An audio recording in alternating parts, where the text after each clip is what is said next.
Guys, what's going on? Welcome back to Top Line. It's your boy Chris, and well, ladies and gentlemen,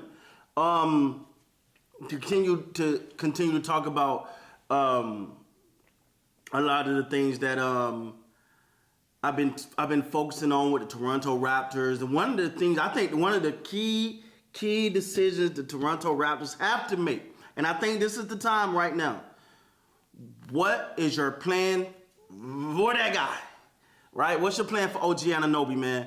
Is OG a key part of the Raptors moving forward? Now, you got to ask me what the Raptor Nation think. They think he's a very great key component. They love what he do. And there's teams out there that want him. That's out there. I mean, Google any trade scenario, his name gonna pop. His name gonna pop up. So, excuse me, I think overall, man, it's gonna be important for the Raptors to make that decision. And I think that's gonna be one, because you don't want to keep this lingering, right? You don't want to keep it lingering. They're gonna give him the big deal. They're not gonna give him a big deal. You know, they're gonna hold on to him tight. You know, because, and the reason why I'm saying that is because, man, I say it's all. I know they value him. That's not a question. That's not a question. Whether they value OG or not, that's not even a question. They value OG Anunoby a lot, and I value OG Anunoby a lot, man. And let me tell you something: good defenders that can score the ball don't come around easily.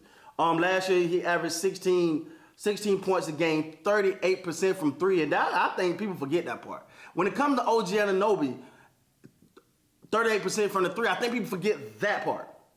He played 67 games last year, so, you know, actually his highest since his rookie season, that was his highest he's played. 67 games. He only missed, 15 games? 15 games, so, I mean, shit, that's on par. That's on par with what you want. Average 5 rebounds, 2 assists, 2 steals. He was your best defensive player. He guarded he guarded the other team best defender on a nightly basis, dropping almost 40% from 3 and averaging almost pretty much 17 points a game, which I think those numbers can continue to tick up, man. I think the Raptors,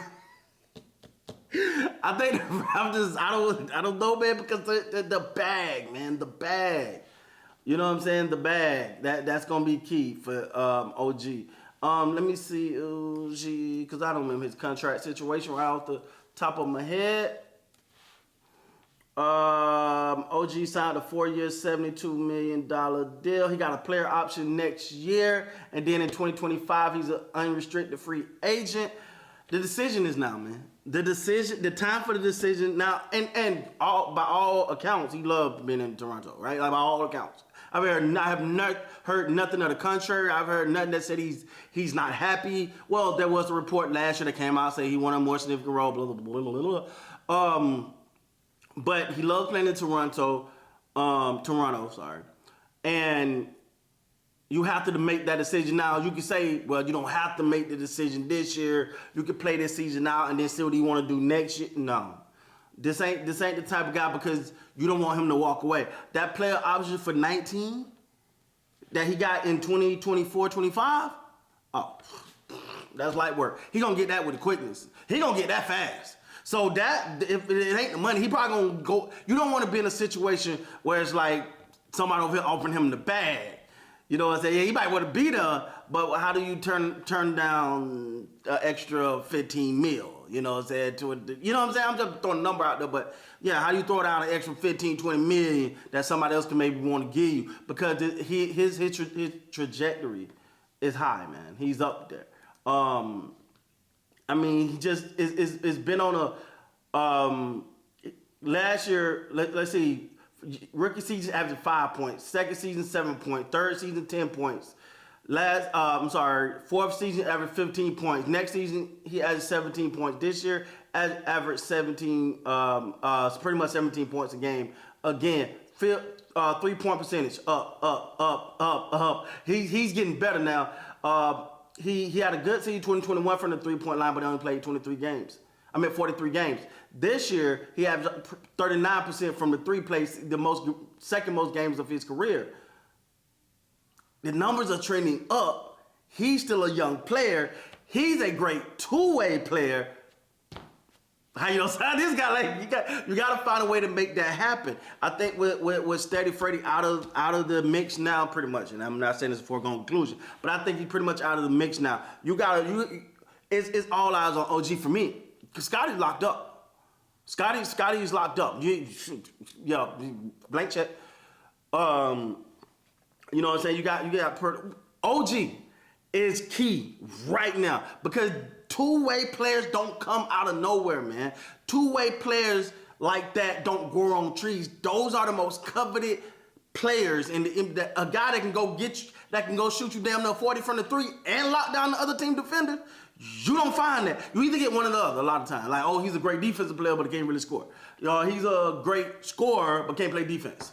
But when you got both of those, and he's a show up, go to work, do his thing, can be aggressive, know when to really take over a game at times.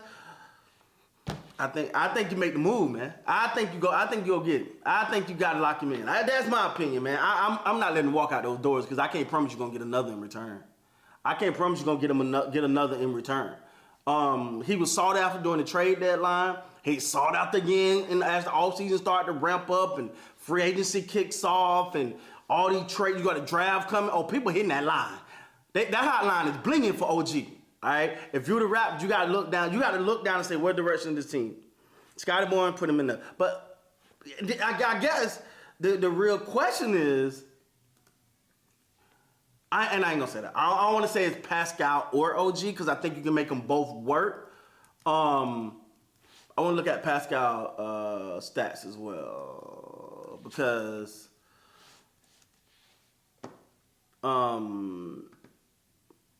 Pascal give you more from OG give you more from a 3-point shoot. Obviously, Pascal give you more points, but he's he shoot more than OG at the same time too. He's more of a focal point of the offense.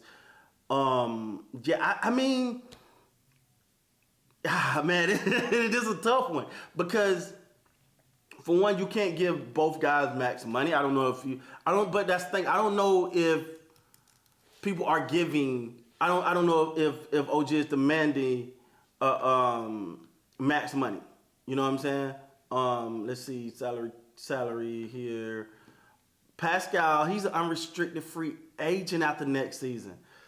And he's at 37. They got some decisions to make, man. You gotta love this because Pascal at 37, going into next season. After that, he's a free agent. Do you go ahead and wrap him up and say he's the future? Or do you lean towards, because that number's not going down with Pascal. You know what I'm saying? His numbers are going up, so his number's not going down, which it's good, baby. You gotta love this time of the year, man. You gotta love this time of the year. The Raptors got some decisions to make. Me personally, I'm sticking with this guy. I'm sticking with this guy right here, man. That's just me, because I know I don't have to question what I get from on defensive end. I don't question what I'm gonna get from on the offensive end. I just want to be a little bit more aggressive on a more consistent basis. I want to take more shots. Honestly, that's how I feel when it comes to OG. Keep doing you. The numbers say I ain't wrong. So let me know down in the comments, man. Should the Raptors go all in on keeping OG in a Raptors uniform? Let me know what you guys think, man. With that being said, guys, please like, comment, subscribe to the channel. Until next time, you guys be great, man.